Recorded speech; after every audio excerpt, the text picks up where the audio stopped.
the team that's top, Paris Saint-Germain, hosts the team that's third in the shape of Nice.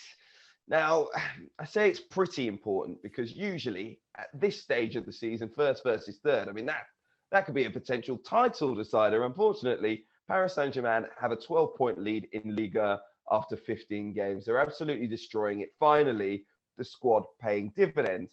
But it is very much the squad and the talent paying dividends because they are not yet the perfect side. We've seen that in the Champions League. There is something not quite right.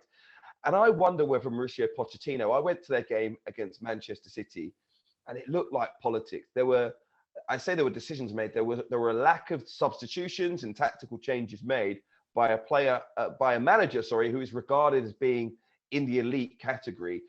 And the reason is politics. He just couldn't take off Neymar, Messi, or Mbappe. It just didn't make sense to allow his fullbacks to be absolutely roasted by the wide players at Manchester City for the entire game. And I looked at that and I thought something isn't quite right here. And I was sitting right behind Mauricio Pochettino in the Paris Saint-Germain dugout, and you could just feel it. It was almost like he was paralyzed by this weight of these players, and it shouldn't be like that. The coach should be able to do whatever he wants with the team, leave big names on the bench. We've spoken about that at other clubs, haven't we?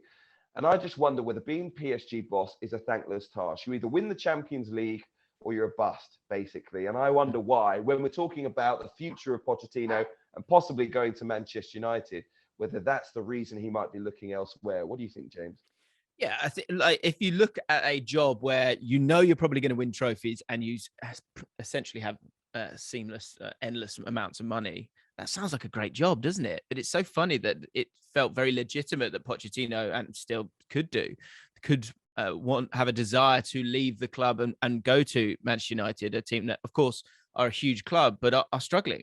And I think you're right. I think it is a thankless task. And I think you're sort of hamstrung in a few different ways. I mean, firstly, I think there's been a new layer to it, as you spoke about this year with the players that they've got now. To have Neymar, Messi, and Mbappe in the same team feels like a great idea, but on the pitch itself, you've seen that there's a lack of effort without the ball, to say it kindly. But within the league, we look at this game against Nice. And if you look at the league itself, the league would be fantastic. It would be so competitive. But then you've got PSG who are 12 points clear right now. And it is difficult for them to beat expectations. And that's what football's about. And when it comes to the Champions League, it feels a little bit like they have to go play the Champions League at sort of high altitude, and they're not ready for it because they are so dominant. This is a league that's been kind of taken apart a little bit due to COVID and how it's affected, apart from PSG, who have dominated even more so. And you see that in the squad that's there right now. So when they play a team like Nice, who've got some really nice players, but excuse the pun, likes of Dante at 38, you got Justin Kluivert in there as well, Delort, great striker as well. But they're never going to get anywhere near the quality and therefore the output within that league. They're just too dominant. But when it comes to the Champions League, and therefore as a manager succeeding, because essentially Thomas Tuchel, yes, he got them to a final. Did he could you rubber stamp it and say he succeeded? You can't really. Any of the managers, because that is what needs to be done. And I think it's always going to be a difficult task because they have to go play at altitude against these teams that are playing at their highest level every single week. And that's a very, very difficult thing for Mauricio Pochettino. Do you think, and of course, you never want any player to be getting injured, and it was a really horrible one against Saint Etienne for Neymar. But do you feel like by taking out one of these superstars, you might get a better product that could be more beneficial to them when it gets to the Champions League? It looks like Neymar might be fit for those Champions League games, but could there be, with the plethora of talent that's there, do you think there could be a better solution for PSG almost without one of those guys? I think for sure there could, actually. Just in terms of the Champions League.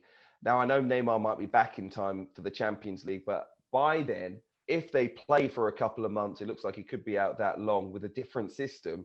It could become evident to all of the fans and the players in the squad that they're a more balanced side and maybe a more effective side without one of their superstars in the team. And of course, we wish him well, and we want him back on the pitch because he's an incredible player. but I actually think you look at their squad. You look at, firstly, for me, you want to get Sergio Ramos in there. Otherwise, why did you sign him? But he maybe needs a little bit of support at the back. Could you play with 3 central defenders? I think the wing backs are probably more suited to that than full backs. They've got that attacking quality going forward and maybe not as defensively capable. You look at their group of central midfielders, and actually a lot of them are, they are the more sort of hard-working than creative midfielders. If you think of Danilo and Paredes and Verratti, you've also got Idrissa Gueye and Ander Herrera. Yeah, I mean, your team is there. They're very hard-working. They need to be if they've got those 3 players up front, but they maybe lack that bit of creativity. So do you maybe put 3 of them across the middle? You're always going to control games in that regard. It's very defensive, yes, but you maybe give Messi and Mbappe a chance to develop a partnership up front. You get Messi dropping deep, which he started to do in the latter end of the game against Manchester City, creating like he did at Barcelona. He drops a shoulder, he plays a through ball. You've got Kylian Mbappe running onto them. You've got wing backs wide providing overlaps, and you can get players into the penalty box. I think maybe Mauricio Pochettino has a look at that, and he almost has the excuse, if you want to call it that, of the fact that Neymar's out to provide himself with a really good look at a different shape. I think if I were him, that's what I would be doing, trying to come up with some sort of remedy or recipe for what they might do in the latter end of the Champions League. Because I'm sorry, if they play like they did against Manchester City with basically 7 outfield players instead of 10, they are not going to win the Champions League like that. You need players working hard all over the pitch. You can't carry 3 players in a tournament as difficult as that. Yeah, in that game against Saint Etienne, there was Mbappe, Di Maria, Neymar on the left-hand side, and then Messi just in behind. In terms of Messi being happy at PSG, which I think is something you'd obviously want, do you think he could be that little bit happier with, in terms of his connection with, say, Mbappe, if he plays up top as a sort of false 9 and you have Mbappe on that left-hand side? Do you think, again, and it is really cruel, and again, just to reiterate, of course, you don't want anyone getting injured, but there are so, the list of names you just spoke about, there's so many that sort of relieving that element of pressure and allowing Messi to be that main man. Do you think that could help in terms of the partnership between himself and Mbappe? I think the false 9 thing is interesting because we know Messi can play there. He's done it many, many times. But I think for him to be a success at Paris Saint-Germain, they need to start turning him into an integral part of the team and the build-up play, because I think that's where he's going to be most effective. And I just wonder whether, particularly in Ligue, if you're playing false 9, you might just be getting a lot of chances and scoring a lot of goals. It might look great for the stats. But actually, are you going to be that real cog that makes the team work? I think if I had Lionel Messi, I would want him to be getting on the ball and creating things. There were times where he just dropped a shoulder, he'd go past 2 or 3 players, and you think, oh yeah, there he is, the greatest player of all time. That's the player that you want to see. That's the player that we saw at Barcelona, even when they were terrible. He was still able to do those magical things. Why wouldn't you want that to happen at Paris Saint-Germain? And look, Mbappe has been great this season, but you also have to start thinking about life without him. So for me, I'd rather put it onto Messi's shoulders and say, can you carry us to something incredible, maybe to a Champions League title? Mbappe, can you finish off these chances and be a real threat in behind? Rather than say, have a Messi in the penalty box for most of the time, playing as a false 9 or as a link-up player. He can do just about anything playing in the final third. Let's be perfectly honest.